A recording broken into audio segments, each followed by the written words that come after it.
헌법재판소가 재판관 8명 전원일치로 윤석열 대통령을 파면했습니다. 지난해 12월 3일 비상계엄 선포 후 122일 만의 일입니다.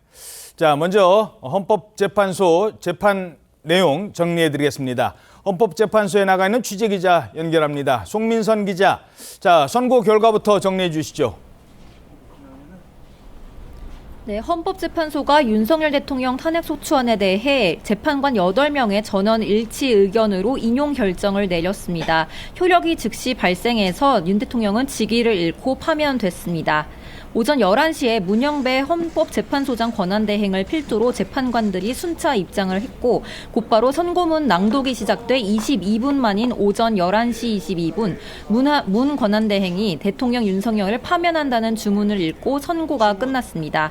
헌재는 윤 대통령이 국회 등 헌법기관을 훼손하고 국민의 기본적 인권을 침해해 헌법 수호의 의무를 저버렸다며 윤 대통령을 파면함으로써 얻는 헌법 수호 이익이 국가적 손실을 압도할 정도로 크다고 했습니다. 국회 측 그리고 대리인 측 반응 어떻게 나오고 있습니까? 네, 선고가 진행되는 22분 동안 헌재 대심 판정안엔 긴장감이 흘렀는데요. 국회 측과 윤 전 대통령 측 변호인단 모두 문 권한대행의 선고 요지를 경청하는 모습이었습니다. 문 권한대행이 주문을 낭독하는 순간 양쪽 변호인단 반응은 극명하게 엇갈렸습니다. 국회 측은 두 손을 불끈 쥐고 흔들거나 서로 얼싸안으며 기뻐하고 웃으며 대심 판정 앞에서 기념사진 촬영까지 마친 후 헌재를 빠져나갔습니다. 반면 윤 전 대통령 측은 굳은 표정을 감추지 못했고 헌재 결정을 법리적으로 납득할 수 없다며 안타깝고 참담하다고 입장을 밝혔습니다. 방청석에선 탄식과 함성이 동시에 터져나왔습니다. 헌법재판소에서 TV조선 송민선입니다. 윤석열 대통령 파면 결정이 내려지자 탄핵 찬성과 반대 측은 희비가 엇갈렸습니다. 한남동 관저 앞에 취재기자 연결하겠습니다. 고이동 기자, 먼저 탄핵 찬성 측 어떤 분위기입니까? 네, 생방송으로 헌재 선고를 지켜보던 탄핵 찬성 측은 윤 대통령이 파면되자 환호성을 질렀습니다. 이들은 서로 얼싸안고 어깨동무를 하고 춤을 추거나 기쁨의 눈물을 흘리기도 했습니다. 또 당연한 결정이 내려진 것이라며 헌재의 결정을 환영한다고 밝혔습니다. 일부 참가자들은 윤석열을 즉각 구속시켜야 한다고 외치기도 했는데 이재명 대통령을 연호하는 목소리도 있었습니다. 자, 한남동에서는 탄핵 반대 측 집회 아직 진행되는 것 같은데 그곳 상황은 어떻습니까? 네, 윤 대통령의 복귀를 바라던 지지자들은 실망을 한 상태인데요. 일부는 오열하기도 했습니다. 네, 파면 결정 직후 윤 대통령 지지자들은 말을 잇지 못했습니다.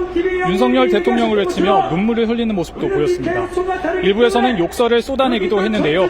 방독면과 헬멧을 착용한 일부 시위대의 모습이 발견되기도 했습니다. 선고 직후 헌재 인근에서는 남성 한 명이 주차되어 있는 경찰버스 유리창을 곤봉으로 파손해 헌장에서 체포됐습니다. 한남동 관저 일대에는 주로 윤 대통령 지지자들이 몰렸다가 점차 해산한 모습입니다. 지금까지 한남동 관저 앞에서 TV조선 고이동입니다. 자, 그럼 지금부터 오늘 선고 내용 하나하나 전해드리겠습니다. 선고 직전까지도 재판관 8명이 하나의 의견을 낼지 그렇지 않을지 갈라질지 가장 큰 관심사였습니다. 선고 결과는 만장일치였습니다. 결국 피청구인의 위법 행위는 국민의 신임을 배반한 것으로 헌법 소호의 관점에서 용납될 수 없는 중대한 법 위반 행위에 해당합니다. 피청구인의 법 위반 행위가 헌법 질서에 미친 부정적 영향과 파급 효과가 중대하므로 피청구인을 파면함으로써 얻는 헌법 수호의 이익이 대통령 파면에 따르는 국가적 손실을 압도할 정도로 크다고 인정됩니다. 이에 재판관 전원의 일치된 의견으로 주문을 선고합니다.